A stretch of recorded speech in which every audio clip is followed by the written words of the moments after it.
hasta la gasolina. Yo, you remember reggaeton?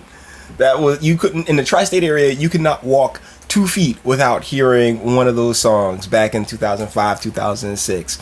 But yeah, I'm curious what happened to it, as well as I'm curious as what's happening with Puerto Rico right now, because the Boricuas, the poppies and the mommies, they going nuts, and it feels a little disproportionate to what's being said it's about, because the media is sitting here saying how it's about these emails that reference members of the elected class and the mayor of San Juan.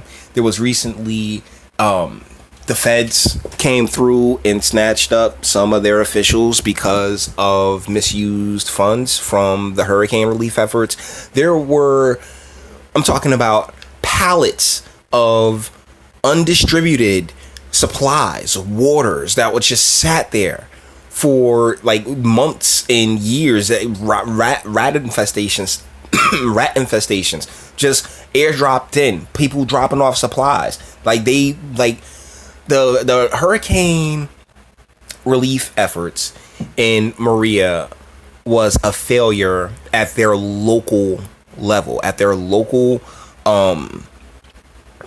elected level. That was 150% failure. And so you can really understand, it's very understandable why the people of Puerto Rico look like the yellow vest protest in France, you know? Like they are pissed, and they should be, because their government failed them. But, and right now, my best friend in the world, she is in Puerto Rico, and I have her talking to her family members and everything else like that. I'm hoping she can get me some footage, and I like to do a follow-up video on this, because I already remember I did, if you may or may not know, I did a video on electeds being locked up due to the mismanagement of the funding and everything else like that. So the people of Puerto Rico have every damn reason and right to protest. And the way that the media keeps saying it's about these emails is very discerning to me. But, Tulsi's back. Tulsi's here, and she went to Puerto Rico.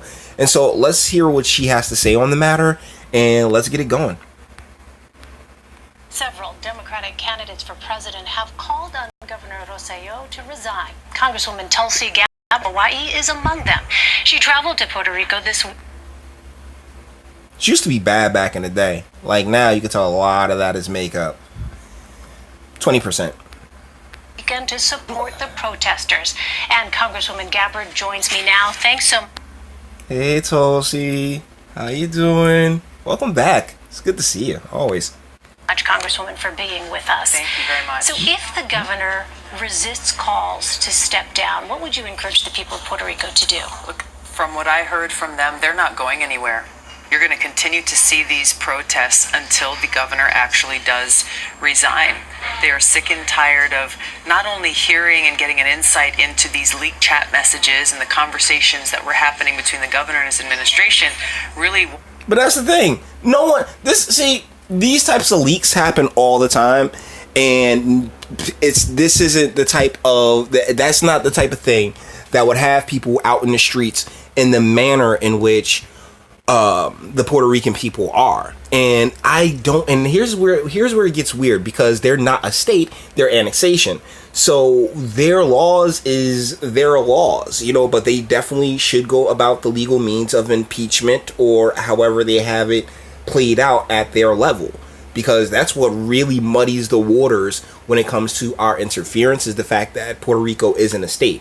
It's its own little island that wanted to keep its culture and its heritage, and damn it, I respect the hell out of it. But at the same time, they have to have mechanisms in place for recalls or impeachment. So, I mean, there are legitimate and legal, there should be, because I can't tell you, I'm not a Puerto Rican and I'm not from Puerto Rico, but there should be legitimate mechanisms in place to replace their elected officials.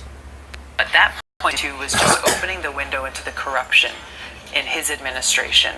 And as you can imagine, people are still struggling with the aftermath of Hurricane Maria. They're still remembering their loved ones who suffered or even who died because they didn't get the care that they needed. They didn't get the water they needed. They were not able to get the access to the aid that was there. See, that's one of the more frustrating parts. I think Trump tossed out the number 91 billion or 91 million. I'm not sure, but it's probably 91 million. But either ways, it was all there. Like the pallets of waters, the pallets of supplies, and just endless. There were rats crawling all over this stuff. Just look it up. Look it up.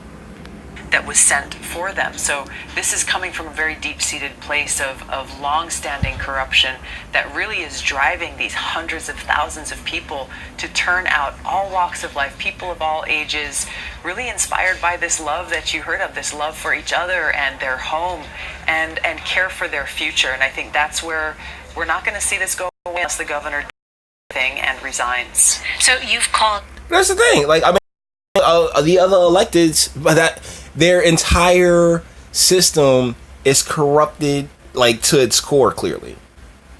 I mean, from even the people that were being talked about in that email, i.e. the San Juan mayor, they were probably saying some sexist things, but as we've already discussed, when it comes to bullying and it comes to insulting, people take the easiest routes that they have towards insulting people, you know. So if, oh my goodness, it's sexism to say something terrible about what's there, it's a prominent feature of yours that they're going to try and undermine you with. And if you sit there and allow it to get underneath your skin, then guess what? They won.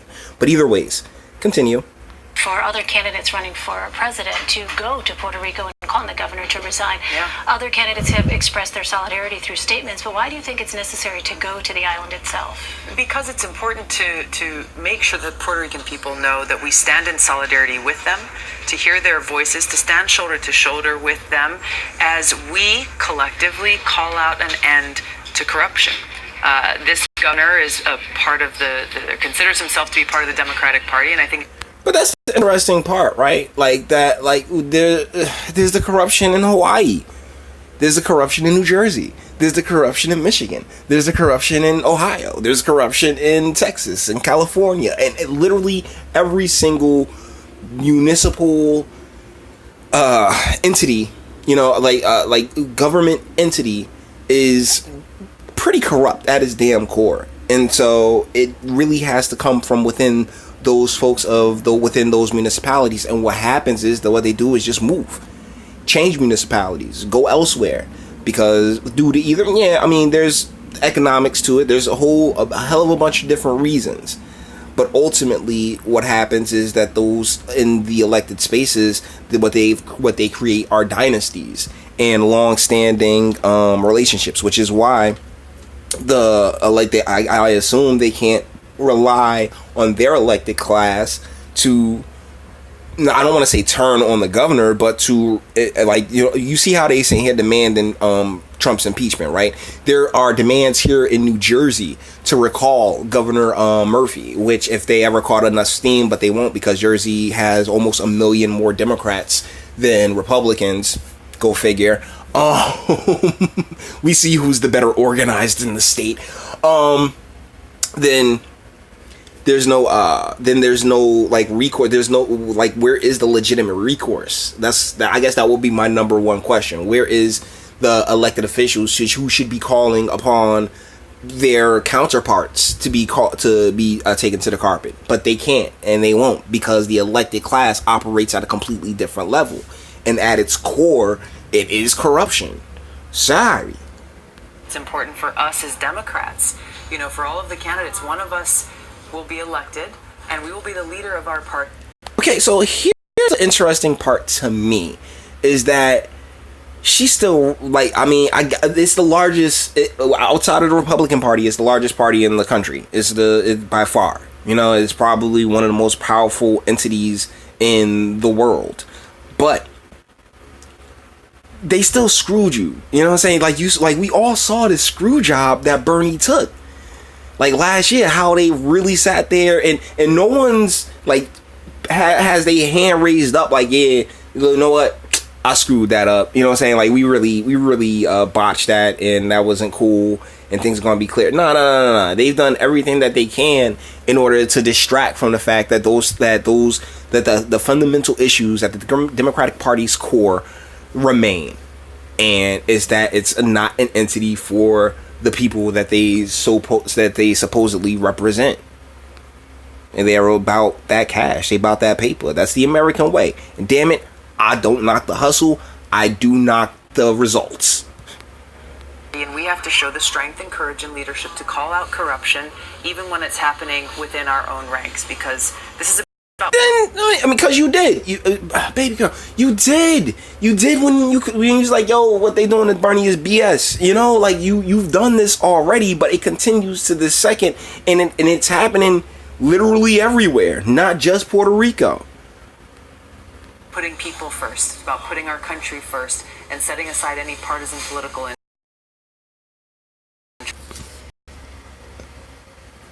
No, I don't want to see a Stadia ad. Dang it, YouTube. Shh, I just want to see that chick again right quick, because she was wearing Spider-Man and a Superman. There we go. Is that Spider-Man on her head? The chick on the left. She wear like a Spider-Man mask and a Superman mask. That God bless America. God bless America. Anyways, yeah, so I really do hope that the people of Puerto Rico are, given some kind of recompense. Their electeds should be making the necessary moves to, for removal. You see how quickly they've been going at Trump. You see they go at Murphy. There should be mechanisms that make this possible. We don't have to wait and ask for your permission for you to leave type way. But so Tulsi 100% right as per usual, going to Puerto Rico and everything else like that. I couldn't salute her anymore for standing with the good folks over there who need voices such as hers. That's fantastic. That needs a voice such as hers out there trying to sway things, because ultimately that's all we can do is just try to push people and ideas in the direction that we would have them go. Me personally, I would just be looking more into the legal means in which to be able to remove him, as opposed to waiting for him to resign, because really there is no I don't see that happening. I really don't see that happening, but I mean, who knows? With that being said, we're going to bring this one to an end. All the internet stuff. If you liked it, toss it a like. Go ahead, do that. Or dislike it. I'm not scared of you. Sub if you enjoy my fantastic voice and you want to get videos every single day for a couple hours, take some time out, talk about important things going on in the world and not so important things going on in the world. That's why I love this channel. Share, because sharing is caring, and YouTube's definitely not going to do. I'm going to do a video on this girl that's getting just insane YouTube numbers, and they're promoting her hard, and it's like, I know I am my content, right? Which means I can't really, I guess I'm not that as marketable, but come on, man, seriously, I'm talking some good stuff over here, YouTube. Susan, what's poppin'? And speak, let me know what you think in the comments. Do you remember reggaeton? How about what's taking place not just in Puerto Rico but all over the world, because there are protests that's just happening all over the world going after these corrupt governments. And that's one of the beauties of America, is that, like, hey, it sucks here in Jersey, I can move down to Texas. It sucks here in Texas, I can move over to Wyoming. Golly, you gotta love this place, right? So with that being said, until the next one.